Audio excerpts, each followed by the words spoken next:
Alright, here we go. I want to go first. You go. Mananghid. Mananghid. So they're ready?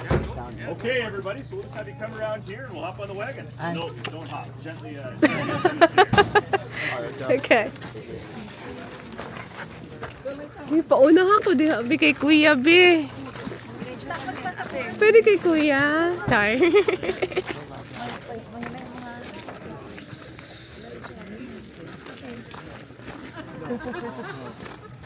No? Caramel. Maple. Caramel, thank you. Maple candy. Thanks. Uy, payoyo mo pa. For your patience in waiting. It's not like that. Ah, sige, sige, sige. Tight, everybody. Can I sit here? Oh, thank you. There you go. Oh, Johnny, Johnny. Para ma-picture ta. Ah, dali. Ay, mag-picture ta. Pakyaw yun nato.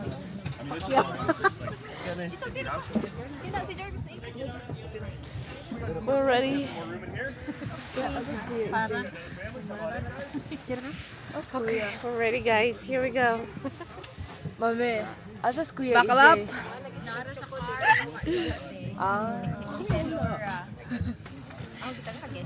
Guys, anong masasabi niyo sa Sugar Bush? Nagkurog. Nagkurog na. Uy, dapat dito yung may baby, oh. Okay, Dave, we are ready to rock.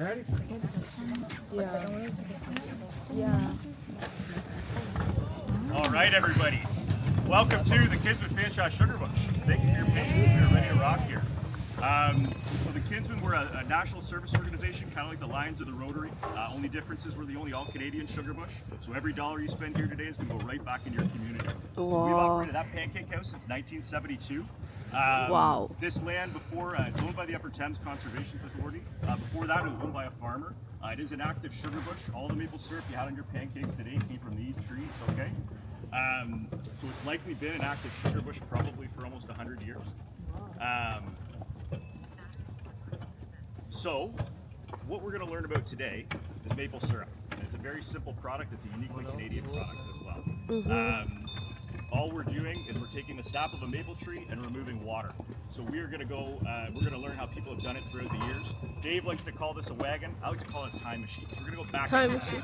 Okay, we're going to see how the indigenous people did it. We're going to see how people throughout the years have made or produced maple syrup. So as I said, it's a uniquely Canadian product. About 90% of maple syrup in the world is produced in Canada, and about 90% of that is produced in Quebec. So just to give you a sense of the scale, we have about 1,200 taps here. A commercial bush in Quebec might have 100,000 taps. It's a different ballgame up there. It's an enormous industry. So we're going to learn things like which side of the tree do you think is the best one to tap? It's the outside. Okay.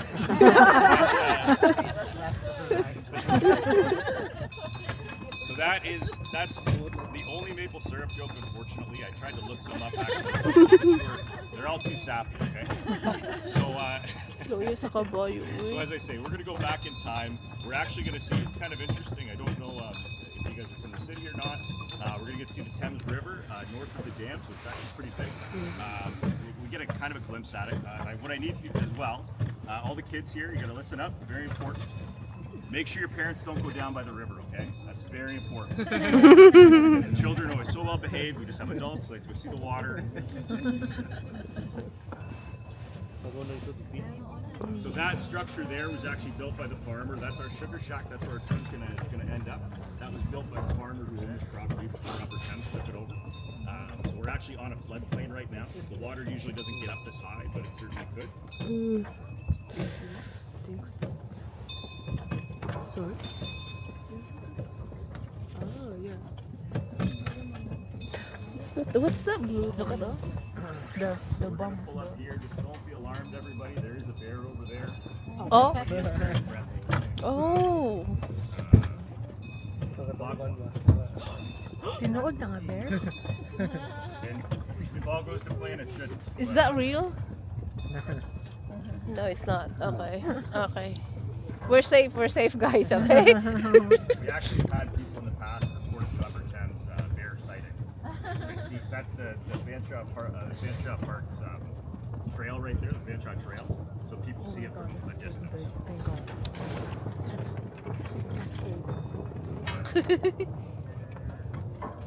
Hi, Papa Bear. Okay, so we're gonna go gather around the fire over there. So just get off the wagon very gently. Oh, okay, let's go. Yeah. Look at the horse. They probably.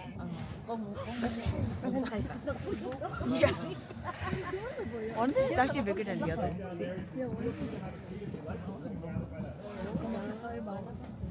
Yeah. How old are they? 15. 15? 15 years old, yeah. Both of them? Yeah. Most horses only live up to like. Well, Dave, what do you think of the new rig? So far, so good. Yeah. So we're gonna Yeah, I know it. hop down and stay over there. Char. Saan man ako ni pag ano i-focus eh. Kabalo. Wala kaning gala mo. Ate kaning kagabi igud ba? Maluto. Kanang sa asa gay ito antiki kanang bukan ka mahumol ka ba hot bath. Oh my god, it's really cold. Get started. You get tired. You get cold. You get bored. It's okay if you want to leave. Yes, I'm You're really gonna end up in that building over there. It is heated, so if you want to make your way over there, that's totally fine. I will not be offended. So we're starting off very way, and we're actually pretty fortunate that we have some Indigenous partners who actually come out here and use this site for their full moon ceremonies. So this isn't any old fire pit. They've actually blessed this. So the only thing we would put in here is wood. So they do their ceremonies on Monday. They're actually going to come out and do a blessing of the trees, so that hopefully will get the sap running. And you see these ribbons in the trees. They also have some significance for them. I wouldn't do it justice, so I won't get into that. But if you're interested in that, Russ at the front, he actually comes out. He's their fire keeper. So yeah, we're fortunate because they share a lot of stuff with us. So this is actually an area where the Indigenous people would have come to collect, in some cases, sap, because they would move around depending on the season. One of the probably the coolest thing to me is to be able to make maple syrup. You've got to take sap from the tree, and that's when it runs right after winter. So it has to be about 8 degrees during the day, 7-8 degrees, like warm during the day, and then freezing at night. So the sap comes down from the roots, it gets pulled up in the tree like this kind of. But you have essentially 3 or 4 weeks where that can be done. Sometimes it's only 2. So you have to be very attuned to nature to realize that, because after that, there's still sap running in the tree, but if you try and boil it down, it's going to be sour. So there's only about 4 weeks in the year. So actually, for Indigenous people, the sap from a maple tree, because you can imagine it's so cold, right? Yeah. The sap from a maple tree, actually, they viewed it as restorative because it was an indicator that the spring was coming. Because again, it's freezing at night, but then it's starting to get colder. Like right now, we can tell it's cold out, right? We're still in the dead of winter, but as it starts to get warmer, it's an indicator that the season is shifting. So they actually, from the first full moon of when the sap starts running to the next, they would drink sap every day because they viewed it as restorative. So there actually are minerals in it as well. So I'll tell you the story of how they discovered that they could use it for other things, like for cooking. It's the story of a boy named Waskus. So Waskus and his family would have been in an area like this. And one day his mother asked him to go down to the river. Now, I don't think I have you on my bucket. Okay. His mother asked, imagine I'm carrying a bucket. His mother asked him to go down and get some water for cooking for dinner, okay? Now Waskus, he's a young guy. He doesn't want to be doing chores. He wants to be a warrior like his dad, okay? So he takes his axe with him. So he starts practicing with it on his way. He throws it against a tree. He gets it stuck in the tree, starts pulling on it. It's stuck. He can't get it out. He's working so hard. He gets tired. He says, you know what? I'm going to deal with this later. I'm going to take a nap. So he takes a nap, puts his bucket down, takes a nap. He wakes up to his mother calling him, realizes he hasn't gone to the river to get water. So he grabs his bucket. Oh, it's full. Because when he hit the tree like that, the sap started running out and it filled the bucket up. So he said, you know what? And sap is about 97% water. It looks a lot like water. So he said, you know what? Good enough. We'll take it back. So he brought it back. They cooked with it the best meal they'd ever had. And from that, they learned that they could boil down the sap. And so they wouldn't actually boil it down into maple syrup because that's a difficult thing to carry. But as I mentioned before, they would be moving around just depending on the season. They might be fishing in one area, you know, whichever they were doing. So what they would do is they would hollow out a log like this. They would heat up rocks by the fire, and they would use, we only have the one antler right now. They would heat up rocks by the fire. They'd pick up the rocks with the antlers, put them in, and then they would boil it down into a maple sugar substance, because that's something that was easier for them to transport than liquid. And you can imagine back then, no grocery stores, right? Yeah. So anything you can add to your food to make it taste better was a big deal. So that was important to them. And then also you imagine coming out of the winter when food might be more scarce, this was an opportunity to really spice things up. And that's going to be a theme throughout. But that was like, you know, it was one of the first spices, I guess, one of the spices that they could use. So again, they would hollow out a log like this and just boil it down. And if we had 2 antlers, we only got 1 right now, I would show you how to do it. With that, we're going to move on. We're going to move on to that next fire. Hopefully it'll be a little warmer there too. Yeah. I need to warm my feet. There, yeah, get over there and get by the fire. You'll be able to sit down. You'll be able to get closer to that one. Okay. Oh, you have someone else. At your back.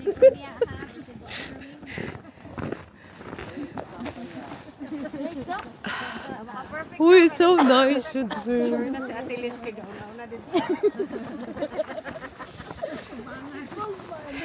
Uy, ano masasabi ninyo, Day? Tugnaw.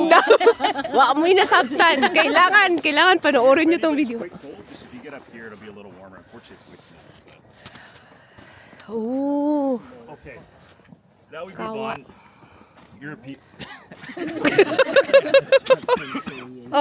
Europeans have arrived. Now we move on. So the Europeans have arrived, and they brought a few things with them, like metal, like this. Okay. So instead of using the hollowed out logs, now if we're going to collect sap, we're going to use these iron. So anything like this, they wouldn't have made over here at this time. They would have had to bring it with them. So they'd have to drag this into the bush. So this pot would have many uses. They cook in it. They could boil down. The other introduction we have is this is called a spile. So what would happen is you take this. They call this the first cordless power tool. Okay. So something like this, it goes right in there like that. We can create our hole. Oh, So wow. you drill it into the tree, you put the spile in, and then that would guide the sap into these buckets. Oh, nice. So to make maple syrup, it's a 40-to-1 ratio. So 1 liter of maple syrup, you have to boil down 40 liters of sap. So you can imagine it's a lot of buckets. If you see around here, we've got buckets on the trees. At that time, they wouldn't have done that. They would have just been on the ground. So when you're doing something like this, this would have been a family affair. Everybody would have been involved. So the kids would tend to fire. Everybody would have a role. So the kids would tend to fire, and then people would be going around collecting these buckets. When the sap starts running, this is something where once you start boiling, you don't stop. So this is something they do for 24 hours. Like they would do it as long as they had to. Because again, this is something where everything they had, like if they wanted spices, that had to come over on a ship. So this is something they could make themselves to improve their food. They would have traded it a little bit, but at this time it was mostly for personal use. So they're just making it, so they can improve their food. What they would actually do, so how it would work is you'd boil off most of the water in this one big pot here. Then you would tip it over into this one. You boil off more of it, okay? So you have to boil it, when it comes out of the tree, it's about 3% sugar content. To be considered maple syrup in Ontario, it's got to have 67% sugar content, so you're boiling off a lot. Oh, wow. The reason you use this 3-pot method is because you can burn maple syrup. Sorry. So you want to do most of your boiling here, but as you get closer to your finished product, you want to be able to control the fire better, control what you have. So that's why you have these smaller pots. So you boil off most of it here, pour it into this, and then finally you finish it in there, and so you keep it for most of the season. So with that, we're going to keep going over to that shack over there. Wow.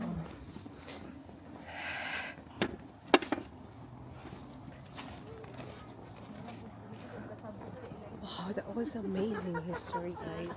Look at this. I just want to see. It's so nice. So what a big...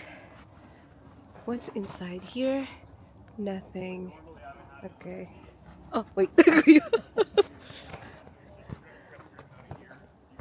bucket up a couple of times probably in a day. It's really running. So nothing in here right now. Again, the sap, maybe this week.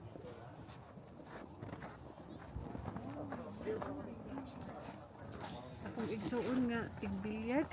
So, what is this? Maple tree nga tasa. Walay sulod. Oh, wala siya. No, ako no. Politik ano mo. Walay sulod. But once the sap starts running, we actually put sap in all these. Right now, that's just water, just to kind of show you, give you a sense of what it would be. But it would smell a lot better if it was sap. So now we're in about 1900. So we have a few advancements here. We've got, you see, we got a flat pan as opposed to the rounded bottom of those. That allows more of the liquid to come in contact with more of the heat, so you boil more efficiently. Really, the name of the game is we're just removing water. So it's about how efficiently you can do that. So that method, not very efficient. This one, much more efficient. One thing we'll note here is this is something you would see at a bush. Any farmer would do this, right? Like right now, maple syrup, so in 1900, it's more of a commercial product as opposed to back then it would have been personal use for the most part. This is something farmers would call the first crop of the season. So that's why you had the farmer who owned this land before, he would have had, that's why he built that structure. So you're inside so you can boil out of the elements. So you're not getting the snow on you or the rain if it comes. You see also they're putting lids on these buckets. Seems like a small thing, but the whole idea is to remove water. If it rains, if it snows, if it gets in there, that's just more water you have to remove at the end. And if you want to make a lot of it, again, that's a 40-to-1 ratio, right? So that's a lot of buckets we're collecting throughout the day. So they would have they'd have a carriage like this. Wouldn't be a carriage, would be a cart. And they would go around the bush and they'd put buckets on it and they'd bring it here. The other reason you build the structure is because, as again, we're talking about a lot of liquid. You want to be as close to the boiling. You want to be as close to the boiling, as close to the sap as you can. You don't want to be taking it all the way out to the pancake house or to the road. You want to be close to it, right?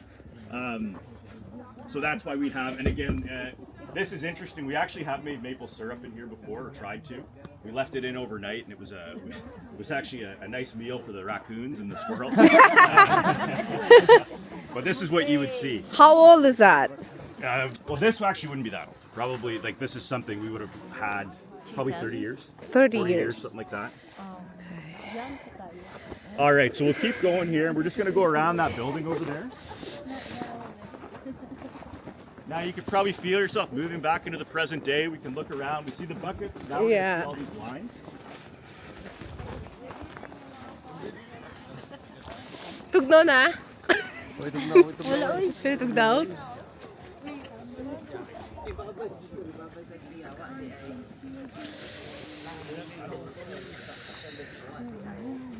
This is amazing. Okay. Guys, this is amazing story, but I don't know. I don't understand the history. I need to rewatch this later. But wow, what is this? Hold on, let me look at this. Look at that. I need to turn it around.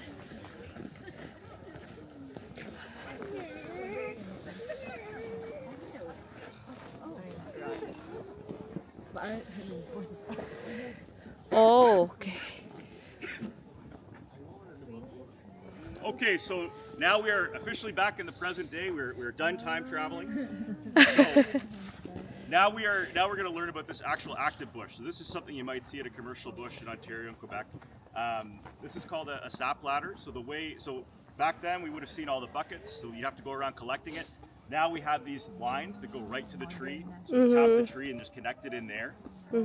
And this used to be a gravity-fed system, so the way it would work is you'd start at one end, you put them higher in the tree, and then lower as you get here. Now we actually have a pump that creates a suction in the system that pulls it through. So we still use gravity, because that's, it's helpful. But the pump does a lot of the work.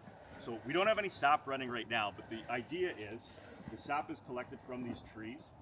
And it's pulled, essentially all the lines meet here. The reason we have a number of lines instead of one big one, the analogy we use is if you had a bucket on the ground, you're trying to suck liquid out of it. If you had a straw like that big, if I was trying to create suction, I couldn't do that, right? But if I had a little straw like this, I can pull that up. That's no problem. It's the easy. Same principle here. So it's pulling it up here. Okay. So we have, as I mentioned before, we got about 1,200 taps. The way it works, I mentioned it before, but you need about 7-8 degrees during the day, so warm during the day and freezing at night. So when the leaves fall in the fall, that's what kind of creates this. The tree sucks it up, and that creates I'll call it energy, but that's what creates the sap. And then the way that they call it the lifeblood of the tree, the sap.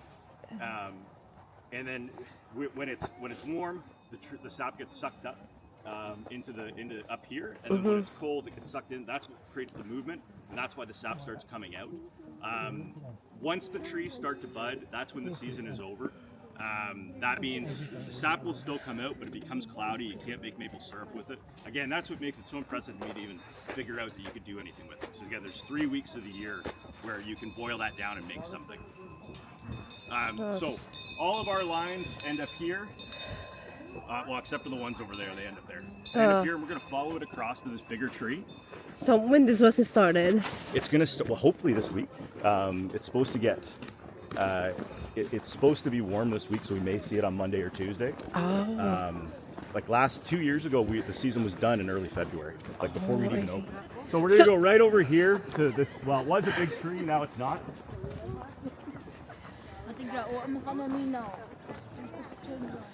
No, what I mean this guy, is... Up until this year, this is what we called him a super producer. You can see actually old holes in it. So you never tap the same place twice, all right? Just because you don't get as much sap. That's what they've found. So kind of the rule of thumb for how many taps you could have on a tree. If you get your arms around it like this, that's 1 tap. Get your arms around it, they don't touch, that's 2 taps. This tree, I think, had 3 or 4 taps on it. One of the big differences, we don't have them on here now. They use much smaller spiles, so you see that if you remember the wooden one back there, it was quite big, pretty damaging to the tree as well when you stuck it in there. So our smaller plastic ones are much healthier for the tree. The tree is able to regenerate. Obviously, this is a sustainable thing. We want to come back each year and take the sap. But if you get close, you can see the old holes in it. Yeah. Here, so it would just be creating. Here you can see all the wood, so our evaporator in there is powered by, it's very similar, you guys will see it in a moment, very similar to the one over there. It's all powered by wood. So we're out here every fall cutting wood, splitting wood. So we probably have a couple years worth of wood right now. This stuff is new, so it's seasoning right now. So we're going to go this way, we're going to go into this shed over here. But just before we have a look at this map, you can actually do that. It's sunny now. The seasons are much shorter further south you go. So here we might get 3 or 4 weeks. In Quebec, you might get a couple months. In Tennessee, it might be a week or two. The other thing is you can also make maple syrup is kind of the most efficient. It's 40 to 1. You could make syrup out of a birch tree if you wanted to. The issue with that is it's a 100 to 1 ratio, so it's much more difficult to do. So you wouldn't take the time to do it, especially when maple syrup's so good. Pump is, it's extract. Murag ko ano kaya kukuha.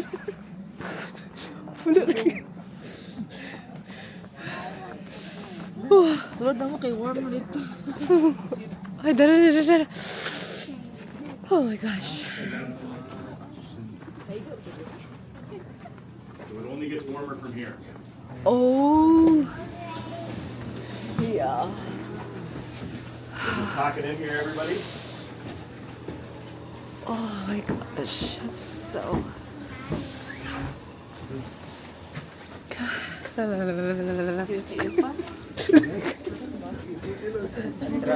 Okay, so all the lines that you guys see out in the bush, everything is collected right here. It all ends up in one of these 5. It goes into this. So this system here is just to maintain the suction in the system. It'd be better if it was running, but obviously the sap isn't running right now. So the sap goes in here, it goes in here. Once it gets big enough, it releases it. But if it was open, the suction in the system would be lost. So you have to keep it kind of as a closed system, so that assists with that. So it goes into here, and then from that it goes through here, and then it goes through this filtration system here, and ends up in here. So you see here, I said it's a 40 to 1 ratio to make maple syrup. So this would be 4,900 liters here. That'll make 123 liters of maple syrup. So it's kind of interesting. So we actually have a camera in here. So when the sap really starts running, you can see it go from here to here in a matter of hours. You can collect quite a bit of sap.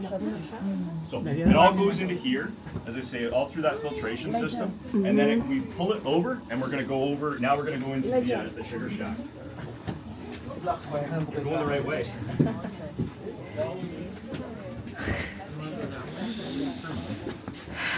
Okay. Usa na nga. Last year, Christmas mo nga. Just there, okay. Oh, they have a big jar. Whew. Oh, kanang makita ni mo gid no? Ang top ba? Yeah. All right, this is all the way down there.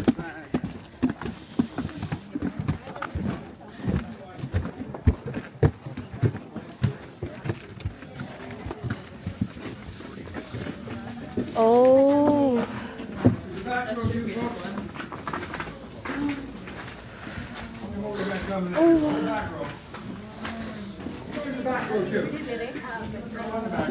Second row.